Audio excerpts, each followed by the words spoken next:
Halo teman-teman, aku mau ngobrol-ngobrol nih sama kalian tentang gimana sih kalian pakai sosial media.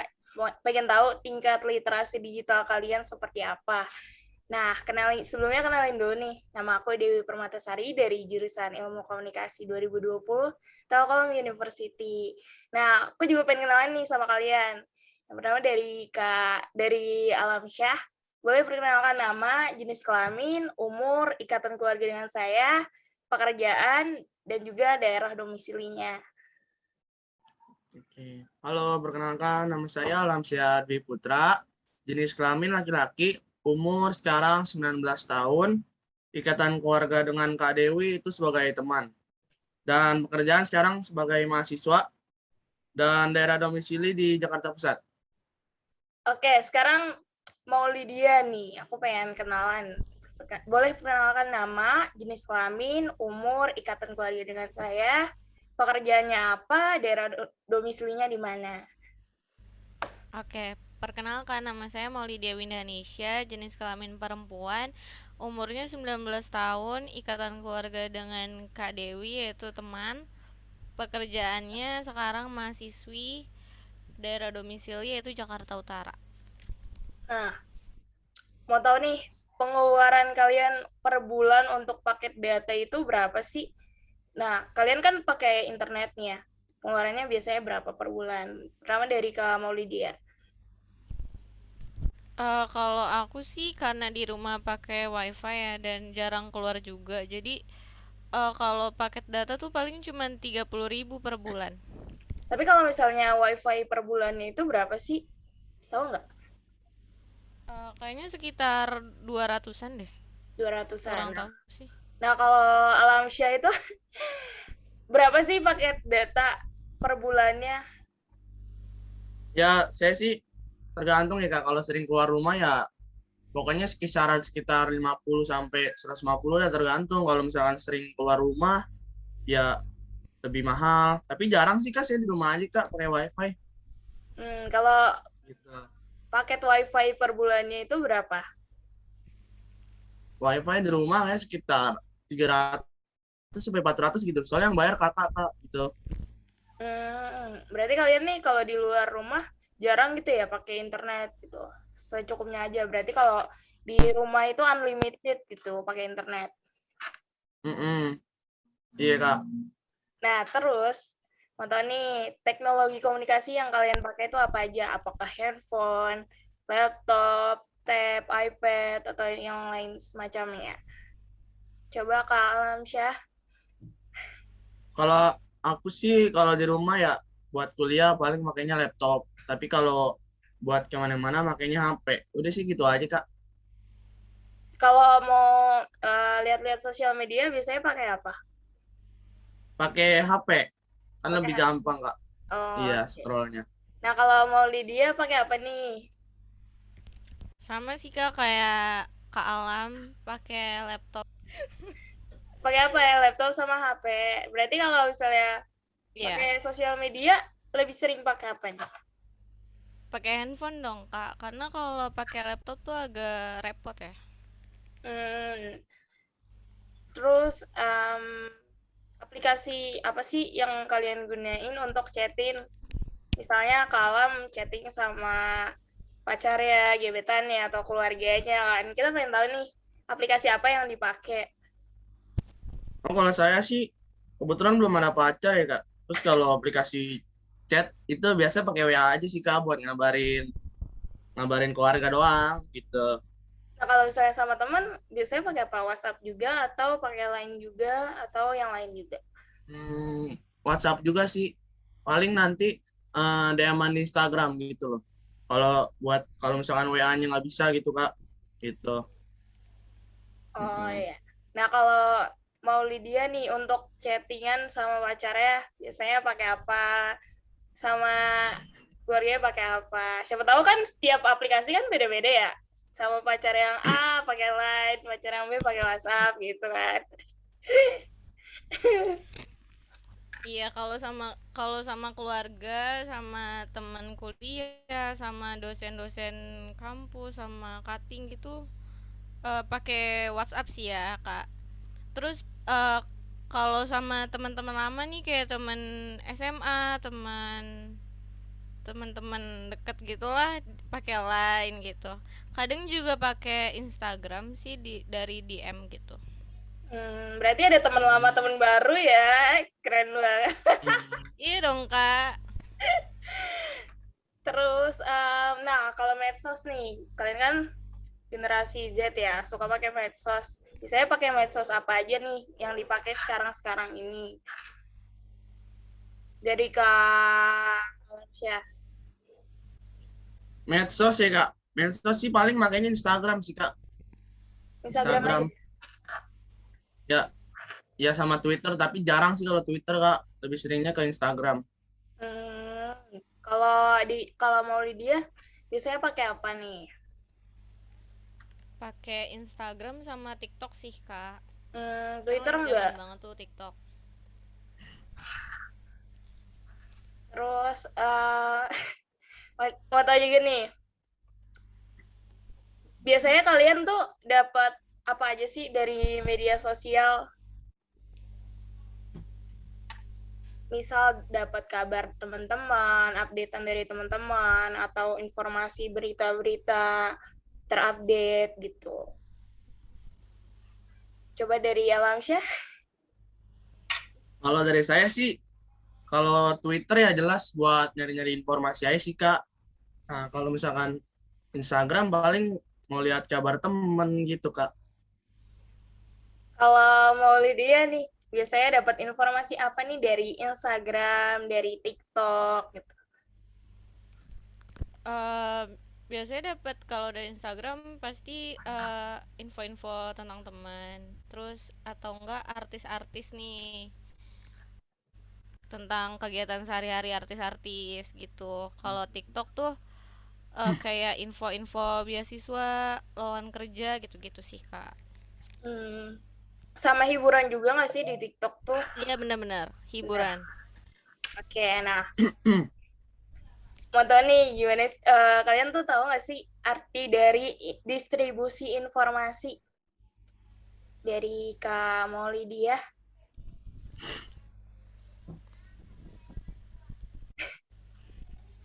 Boleh nggak apa-apa cerita aja santai. Kalau Setahunya yang aja. saya tahu tentang distribusi informasi itu kayak suatu kegiatan menyampaikan berita ke orang-orang gitu sih, Kak. Berarti lebih ke sharing ya. Nah, kalau Iya. misalnya menurut Alamsyah nih, distribusi informasi itu seperti apa? Kalau menurut saya ya distribusi kan menyampaikan ya kayak informasi. Berarti kalau menurut saya sih distribusi informasi itu kegiatan buat nyampain informasi sih Kak. Kayak sharing-sharing gitu ya kayak yang tadi jelasin Kak Maulid. Hmm, Berarti kalian setuju nggak sih kalau distribusi informasi itu bukan kalian yang membuat berita gitu? Nanya ke siapa ya Kak? Sama, jawab aja ya. Oh, setuju sih Kak. Ya, kan kita kan cuman buat nyampain doang dari informasi ini ke temen atau gimana gitu. Kita bukan yang ngebuat gitu loh. Nah, kalau mau Lydia, setuju nggak sih distribusi informasi itu bukan yang membuat berita? Setuju, Kak. Kenapa tuh? Karena distribusi itu kegiatan menyampaikan gitu. Menyalurkan informasi ya. Ya, menyalurkan bukan Berarti bukan membuat. memproduksi. Iya, betul. Oke, nah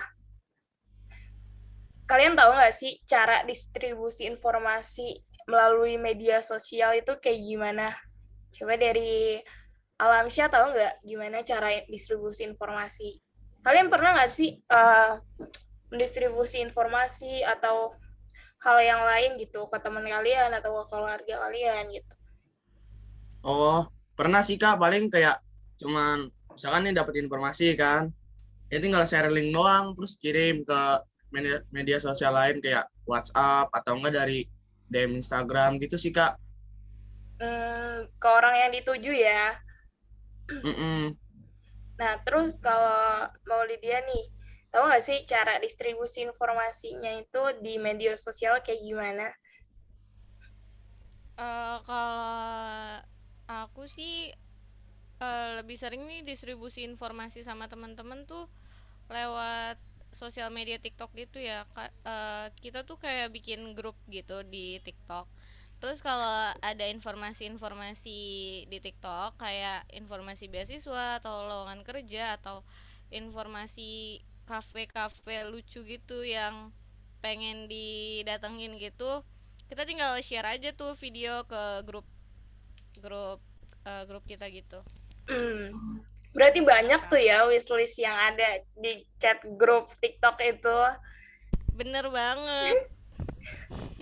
Terus kalau distribusi informasi melalui aplikasi percakapan kayak WhatsApp tadi nih yang kalian pakai itu kayak gimana sih? Coba Kak Alamsyah, Gimana Kak maksudnya Kak?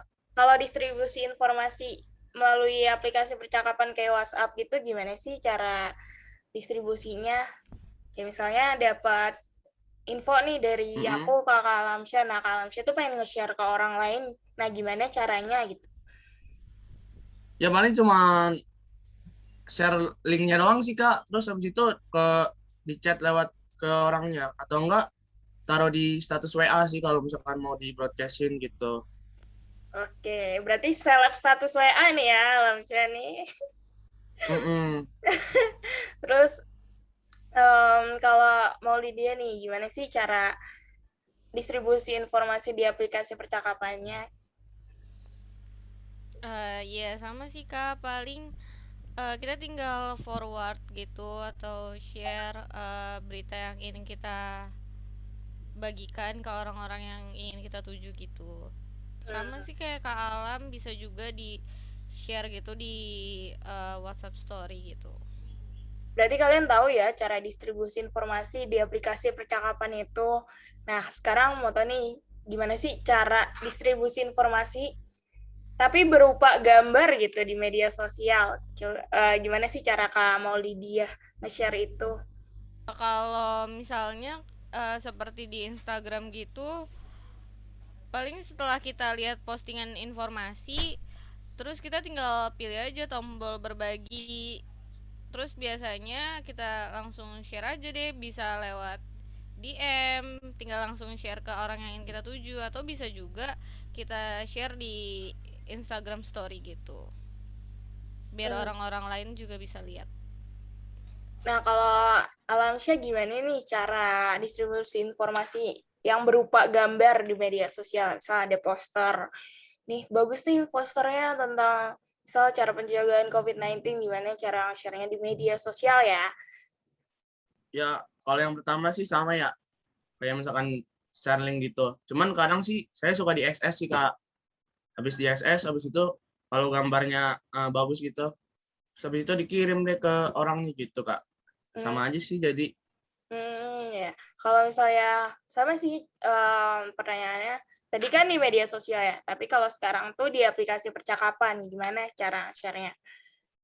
Tapi berupa gambar ya. Hmm, siapa dulu Kak? Alamsyah deh, yang paling ganteng di sini. Oke. Palingan kalau ke percakapan sama aja sih konsepnya. Cuman kalau misalkan mau dipasang di status WA sih kayak misalkan di chat WA ya.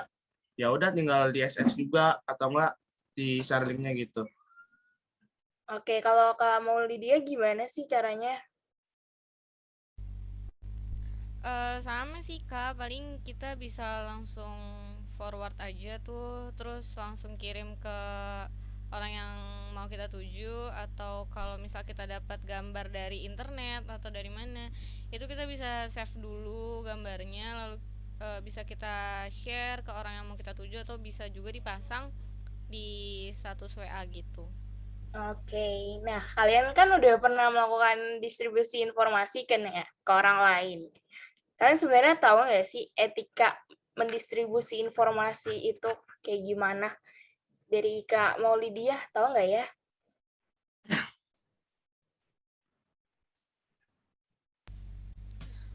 Mungkin etikanya tuh bisa tidak menyebar berita hoax, tidak memprovokator satu sama lain, dan kita juga bisa nih menyampaikan berita itu secara jelas atau detail gitu agar tidak terjadi kesalahpahaman. Oke, kalau Kak Lamsya nih, tahu nggak ya cara etika dalam distribusikan informasi? Seperti Kalau etika ya, kalau etika ya, pokoknya kalau misalkan beritanya itu belum tentu benar ya, kalau bisa sih jangan di-share dulu sih, kalau saya kayak gitu. Tapi Hmm, kalau emang udah terverifikasi, baru di-share gitu. berarti setelah melihat informasi nih, Alamsyah ini memahami dulu ya dan memvalidasi berita tersebut baru di-share ke orang lain. Hmm. Nah, kalau misalnya, Ya cek kepastiannya dulu nih Kak, pokoknya. betul, betul, betul. Nah, kalian tahu nggak sih dampak dari mendistribusikan informasi ke orang lain? Kamu lihat dari kamu Lydia. Dampak dampak itu pasti kan ada dampak positif sama negatif gitu ya Kak. Terus kalau dampak positifnya mungkin kita bisa membantu orang lain nih dalam mencari informasi. Terus kalau dampak negatifnya ya itu takutnya terjadi kesalahpahaman gitu karena menyebar berita hoax gitu sih Kak. Hmm. Nah, kalau menurut Alamsyah nih, dampak apa sih yang ditimbulkan dari distribusi informasi? Kalau saya sih sama sih kayak kalau dampak berarti kan ada dampak negatif sama positifnya. Ya gitu kalau negatifnya ya kalau misalkan ternyata informasinya belum benar, ya jadinya nggak itu kan nggak bagus juga kan. Kayak tadi makanya dicek pasiennya dulu. Terus kalau dampak positifnya kayak misalkan ada informasi-informasi kayak beasiswa gitu kan, itu kan berarti kan biar orang-orang kan jadi tahu gitu, bermanfaat deh buat orang lain gitu Kak. Sama ini nggak sih? Sama kalau kalian ngedistribusin informasi ke orang lain nih, terus kalian juga bertanggung jawab atas informasi tersebut gak sih? Iya Kak, bertanggung jawab. Betul. Nah, kalau misalnya kalian nemu informasi nih, nah kalian pernah ini nggak sih baca detail pesannya kayak gimana, terus sebelum mendistribusikannya ke orang lain. Kalau misalnya aku pernah nih kayak pengen nongkrong nemu nih informasi kafe gitu, nah, terus nge-share ke orang lain, ayo kita nongkrong di sini, tapi aku nggak baca tempatnya tuh di mana, nggak tahu itu di Bandung apa bukan. Nah, ceritain dong pengalaman kalian kayak gimana dalam distribusikan informasi. Coba dari Alamsyah. Ya kalau dari saya sih emang kadang-kadang suka gitu sih Kak, ya baru lihat thumbnail-nya doang ya kan, cover-nya doang. Kadang-kadang belum dibaca lengkap udah di-share gitu. Kadang-kadang kayak gitu saya Kak. Tapi pernah nggak sih yang membaca detail gitu baru di-share? Aturan sih ya salah sih, seharusnya emang harus dibaca dulu ya informasi yang jelas baru di-share gitu Kak. Hmm, Apalagi kalau misalkan kayak tadi ya, kayak yang bilang Kakak tuh tempat-tempat tongkrongan, kan siapa tahu kan tempatnya jauh kan, kita nggak tahu kalau belum dibaca gitu. bener. Hmm. Nah, kalau mau Lydia nih, ada pengalaman apa sih? Coba ceritain. Kalau saya sih biasanya membaca beritanya tuh secara detail gitu sih Kak. Uh, terus habis itu pasti cari-cari juga nih dari sumber-sumber lain gitu loh agar mastiin nih berita tuh bener atau enggak sih gitu. Bagus, keren. Nah, kalau untuk sebelum kalian nge-share itu, kalian tuh nyaring pesan-pesannya nggak sih? Kalau iya, gimana? Kalau enggak, ya gimana? Dari Kak Maulidia? Iya sih Kak, misalnya nih kayak baca-baca berita yang ada di TikTok gitu. Pasti saya baca-baca juga nih komentar-komentar dari orang-orang kayak apa sih tanggapan orang-orang tentang berita itu gitu. Terus untuk saya saring juga beritanya Benar, dan mencari kesimpulan dari berita tersebut. benar. Gitu, Kak. Betul, betul. Terus juga kan ada banyak ya berita yang kayak nggak masuk akal gitu. Berarti kan kita menyaring itu juga kan sebelum di-share ke orang lain. Nah, kalau Kak Lamsya gimana nih? Cara Boleh filter. diulang nggak pertanyaannya? Gimana sih Lamsya menyaring pesan dari informasi tersebut sebelum mendistribusikannya ke orang lain, sebelum nge-share ke orang lain gitu. Gimana Mm-mm. ngefilterinnya? Nyaring. Kalau filternya sih saya biasanya lihat dulu apa ya, kayak beritanya ini benar gak sih atau cuman buat-buatan doang gitu. Karena kan kalau misalkan nggak disaring kayak gitu kan berarti kan nyebarin berita hoax kan ya. Iya, Iya, betul. kayak gitu sih Kak. Paling saya cari dulu kepastiannya bener gak nih beritanya. Kalau emang benar ya baru di-share gitu loh. Berarti keren banget nih teman-teman semua. Kak Maulidia, Kak Alamsyah berarti sudah melakukan literasi digital yang baik sebagai generasi Z. Terima kasih atas waktunya setelah meluangkan waktu di wawancara ini. Semoga kita ketemu lagi ya. Makasih Kak Maulidia, Kak Alamsyah. Ya, Aku sama-sama matiin Kak. ya recordnya.